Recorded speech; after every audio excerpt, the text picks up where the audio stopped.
You see that one there? Well, the £500. That was the first payment on the 16th. And you see that one there? She drew out another £500 on the 20th. That's £1,000 in cash. All right, let's just go through this again. You say that your mother has given this Reverend fella 2 lots of £500 to contact your father, who's been dead for 5 years. That's right. Winnie, go and see what she wants. OK. That's my mother.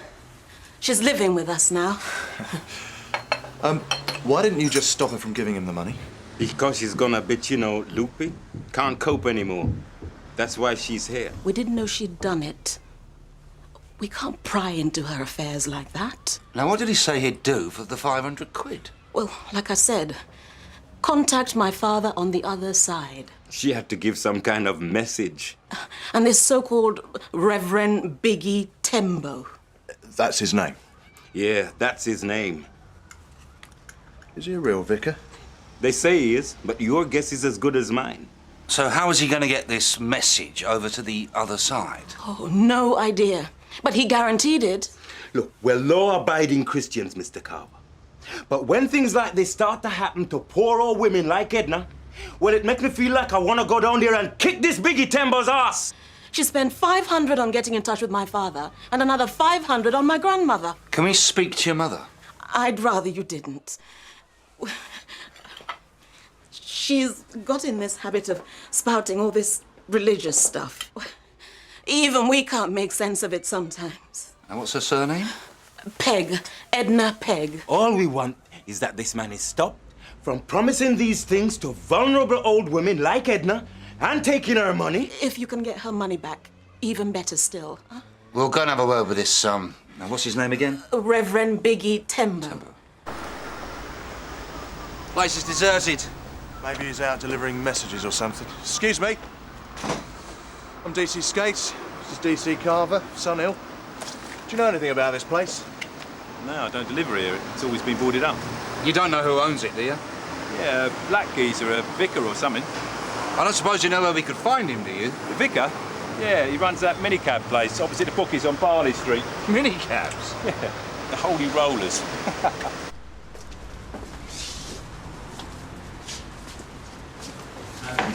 Don't forget to petrol in your car. Are you Mr. Tembo? That is correct. Where do you want to go to, boys? Well, nowhere right now, but I understand that you've got certain powers that go beyond the terrestrial. Well, if you want to fly, we only go as far as the airport on our special rate. Any further, then we have to negotiate. The numbers stop at 44. One moment, please. Are you dumb or something? It is not 425. It is 45. 45. How many times do I have to tell you? It's the house on the corner. The corner. You know what a corner looks like, don't you? Okay. I'll have a look. How am I expected to earn a living with mules like that? It's the last time I hire a Bosnian. As I was saying, we only go as far as the airport. What did you have in mind? How about delivering a message to someone on the other side? We understand you're good at contacting the departed in the next world. Who told you that? A very satisfied customer. Ah, you are talking about my celestial service. That is a different matter, a very serious matter. Sure, no problem. Come into my office.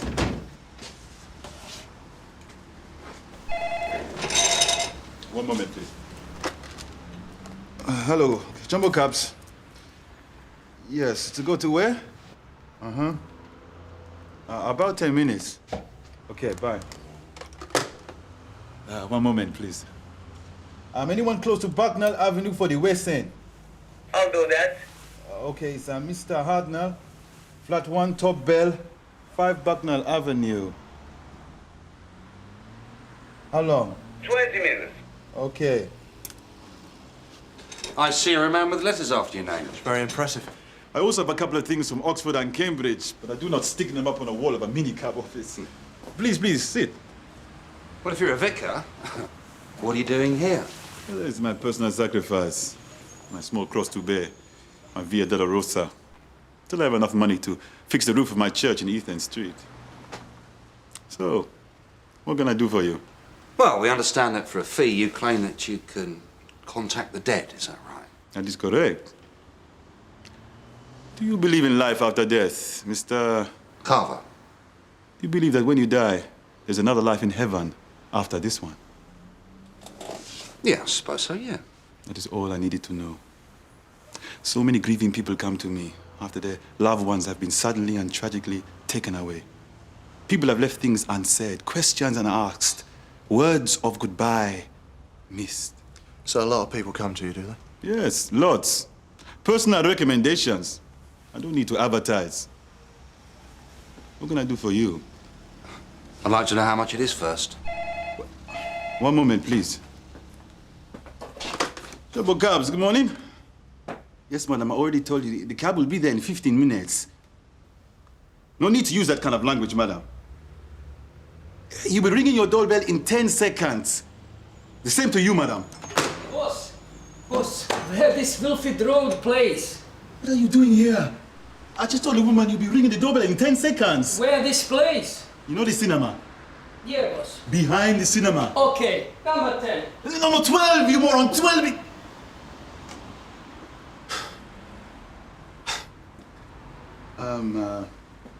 Yes, as I was saying, the tariff is £500 cash. £500?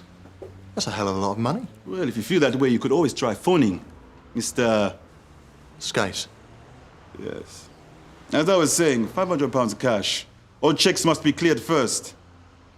And a last photograph of your loved one. A photograph? There are a lot of souls out there, you know. You can't just go walking around and calling people's names. I mean, how many carvers do you think there are in heaven? You have to know exactly what they look like. What else do I need? A short message written on the back, straight to the point. You're not telling me that somebody actually delivers this photograph? No. It's only for reference. But the message will be delivered. That I know. And how do we know? I will tell you when it's about to happen, and you will get a sign. What kind of sign? You will know, Mr. Carver. You will know if you believe. It might be a material sign, it just might be a feeling, but you will know that contact has been made. He that believeth in him is not condemned. John 3:18. What a load of old cobblers.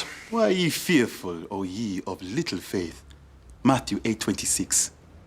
Well, how can you guarantee that this message actually gets delivered? I have a special team of messengers, wonderfully generous people who have not long left in this troubled world of ours. Yeah, like some of your drivers by the sound of it. Are you talking about people who are dying? Who better? They commit the photograph and the message to memory. And when they arrive, they seek out the recipient and deliver the message. As simple as that. What, don't they have a newspaper they can advertise it? If you have come to mock and ridicule me, Mr. Skase, I suggest you try and find another service. All right. I'm Detective Constable Carver. This is Detective Constable Skase, Sunhill. I knew the very moment that you walked in here that you were not sergeants. I have a couple of clients who are policemen. One of them is an inspector. We're investigating a complaint from a family of a woman who's parted with £1,000. From the family, not from the woman. Why has the woman not come forward and complained? Why hasn't she gone down to the police station to condemn me? Listen, you are screwing people out of a lot of money. We think you're deceiving them, Reverend. You do not understand, do you? I'm helping people. I am helping people get in contact with their loved ones. They need to do it. I believe it, they believe it. Now, what is wrong with that? Well, it's called obtaining money by deception. You're selling them something which you can't prove. Their faith in God proves it. Is that not enough? Reverend Tembo, I'm arresting you for obtaining money by deception. You do not have to say anything, but it may harm your defence if you do not mention would not treat when the questioned, Archbishop of something Canterbury which like you this. later rely on in court. Anything you say may be given in evidence. This has all come to nothing, believe you me. OK, Reverend, you can keep this. And he shall set the sheep on his right, but the goats on his left. All right. Naked, and he clothed me. I was sick, and he visited me. In prison, and he came unto me. Matthew 25. Yeah, well, any visitors have to come through me. This is an evil thing you do, detective. And for this action against an innocent man, you will suffer the wrath of God. Believe you me.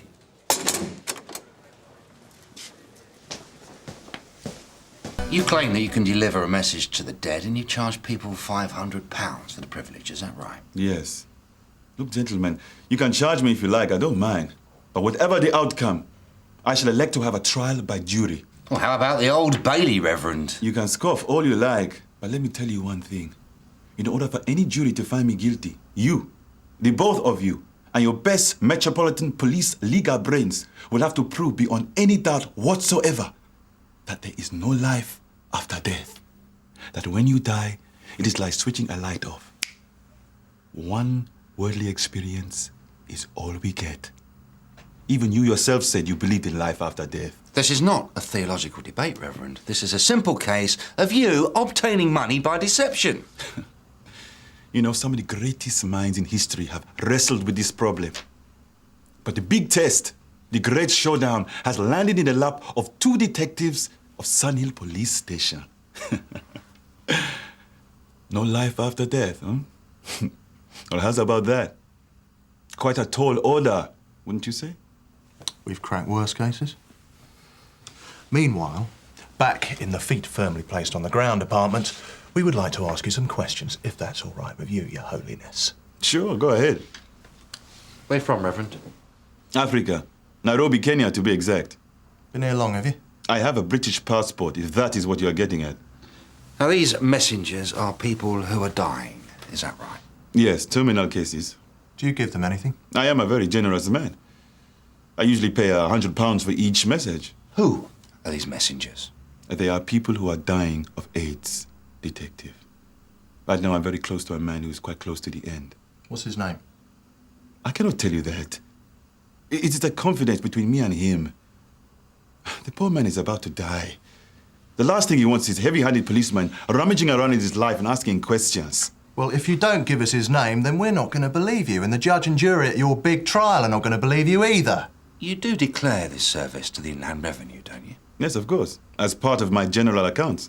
So how much money have you made by getting people to send messages to the dead? It's hard to say. I will have to check with my accountant. Go on, we'll have a stab at it. What is it? Thousands? Tens of thousands, maybe? Like I said, I would have to check with my accountant. And he does your minicab office accounts as well, does he? Yeah, we can ask him. What's his name? You know something? I can never pronounce his name. Mzungu, he's an Indian fellow. I will have to look it up. You haven't got one, have you? Yeah, it's like your mythical AIDS patient. Wouldn't be surprised if he's died already. You can't remember your accountant's name. You don't know how much money you've made. He won't give us the name of your so-called messenger. And you want us to prove that there is no life after death. So we have to do all the work and you come up with nothing? Come on! Look, this poor man is about to die. The little money I give him is not declared to the Social Security. It's just a little extra to make his miserable life a little happier. He'd be very upset if I told you his name. Listen, Biggie. This is not a trivial offence. Juries do not take very kindly to so-called reverends ripping off gullible old people. You're looking at a long time out of circulation. What do you get for obtaining money by deception these days? About 10 years, isn't it? Yeah, about that, yeah. So if I told you his name, you'd let me go? Well, we might bail you to appear once we're satisfied that this man exists. And then you'd let me go? Well, like I said, you ante up first, we'll see what we can do. His name is Benny Margolis. He lives in the Pantheon. Benny Margolis?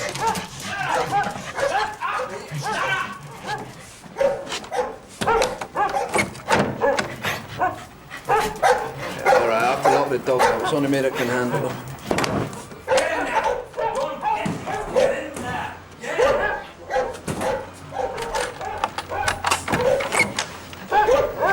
Watch your dog crap, will you? So Castor and Pollux, I'm gonna rip them off if I let them out, believe you me.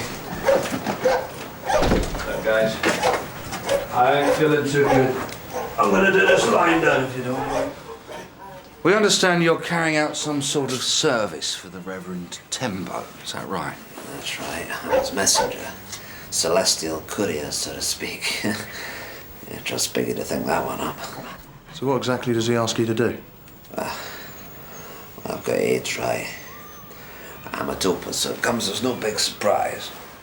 Right. Ideas. I'll memorize what these geezers look like, and the message on the back by heart. Like this one here. Luther Reeves. His wife says she loves him and misses him and thinks about him every September the 10th when she goes to the special place that only he and she know about. And she would like a sign from Luther on September the 10th. Yeah, she'll have to wait till next year now. There's Sylvester Pegg. His wife Edna loves him and misses him and would like a sign on... Yeah, would like a sign on December the 24th at 10 o'clock at night. Can I see it? See, guys, when I snuff it, I've got to look all these geezers up when I get to the other side and give them my messages. Ain't nothing wrong with that, is there? Come on, Benny, you've been around. You know what's going down. Reverend Tembo's ripping these people off. Ripping them off? Ripping them off? We're doing them a service, man. Where do you think I'm going? I'm going to see my mates, and I'm going to that big dispensary in the sky.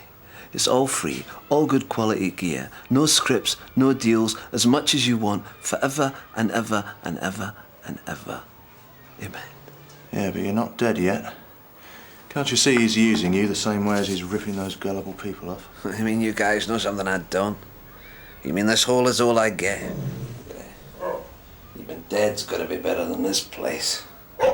Shut up! Why aren't you in some sort of hospice, Benny? Yeah, one of the dogs, they're all I've got. I got offered loads of places. Someone comes round here twice a week to make sure I'm still around. No Castor and Pollux ain't scuffed me. You see, guys, I've decided that when the game's up and I'm on my last knockings, I'm gonna go out with some fireworks. OD on something real special with a bit of a buzz in it. Yeah, I fancy that. Living up there, stone. So you wouldn't say anything against Tembo, I take it? Now, why should I? We go back years. I knew him before he had his church. We were on the street together. He made it, I didn't. Anyway, money comes in handy.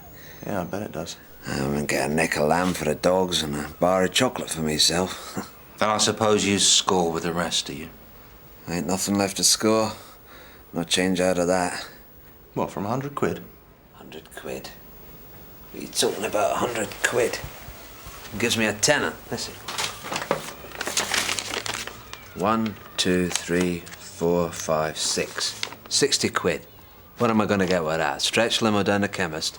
Tembo says he gives you £100 for every picture you memorise. Yeah, you're talking through a hole in your trousers, man.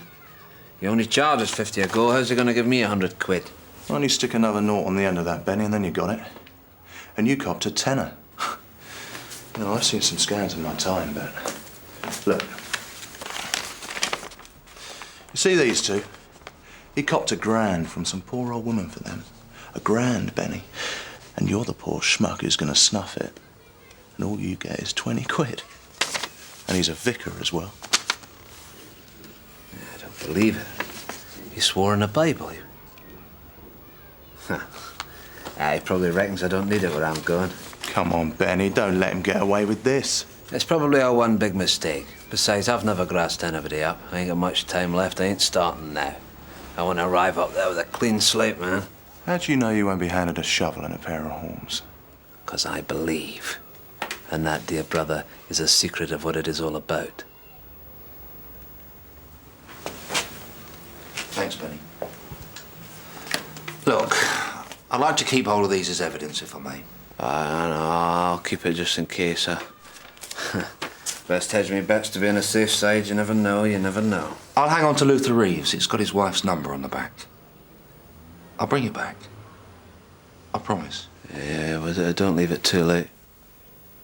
I won't. Could you tell your mother we'll come and see her at work this afternoon? Yeah, that's DC Carver and DC Skase. Well, thank you very much. Bye. Just spoken to this guy's daughter. He drowned on holiday in Antigua last year. Now, his widow is the headmistress of Cheetham Road School. Well, she's a headmistress. She won't put up with this scam, will she? We might just get a result. May I ask how you first met Reverend Tembo? Yes, he hired the school hall on a couple of occasions. His church roof was leaking, apparently. And how did you hear about his, service? Reverend Tembo was very kind when my husband died. He was happy to listen. I felt it was my fault, as if I'd let Luther down. The Reverend Tembo suggested I contact Luther. Well, we believe that he's just exploiting people's feelings. If he were to offer his services for nothing, then people wouldn't complain. But I'm not complaining, Mr. Skase. I haven't come to you. You've come to me. So Biggie Tembo told you to look out for a sign so that you'd know that the message had been delivered. You don't believe that? Yes, I do. I asked that the messenger should tell Luther to give me a sign on September the 10th. Well, I wouldn't hold your breath if I were you. I've had the sign, Mr. Skase. I went to the park where we met. I sat on the very seat where he proposed to me on September the 10th. And do you know what happened? Plague of locusts? Nothing like that. A fish fell in front of me. A fish? A small fish. It was quite dead. Well, anything could have dropped that. A seagull or something. The fish is the symbol of Christianity. What stronger sign could I ever want? Luther was a believer. I never shared his faith, which upset him, which is why I blamed myself for his death. I believe now. Yeah. Well, there is just one small problem. The fact is, the guy who was supposed to be delivering the message hasn't... Yes, sir. Thank you very much, Mrs. Reeves. You've been most helpful. I'm glad it worked for you. I'm very grateful to the Reverend Tembo. Yeah, but Mrs. Reeves... Come on, Ronnie.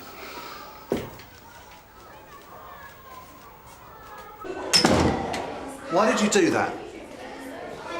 Betty Margolis is still alive. Well, just about. Yeah, I know.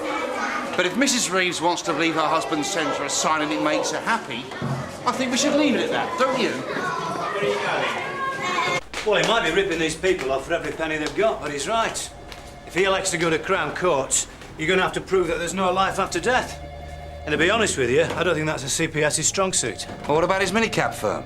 Waste of time. Give him a stiff warning. Put the fear of God into him, fellas. OK, Reverend, you've been released without charge. Which doesn't mean we won't be keeping an eye on you. Any more complaints about you ripping people off and you'll be back inside so fast, you'll think we did it with mirrors. This is your property. Do you want to check it? No, it's okay. I trust you that it is all there. Right, sign there, please. We don't want to hear from any of your dissatisfied punters that you've screwed them, right? So no more of this you'll get a sign crap. Got it? Faith, Mr. Skase, is to believe in what you do not yet see. And the reward for this faith is to see what you believe. St. Augustine. Can you call me a cab?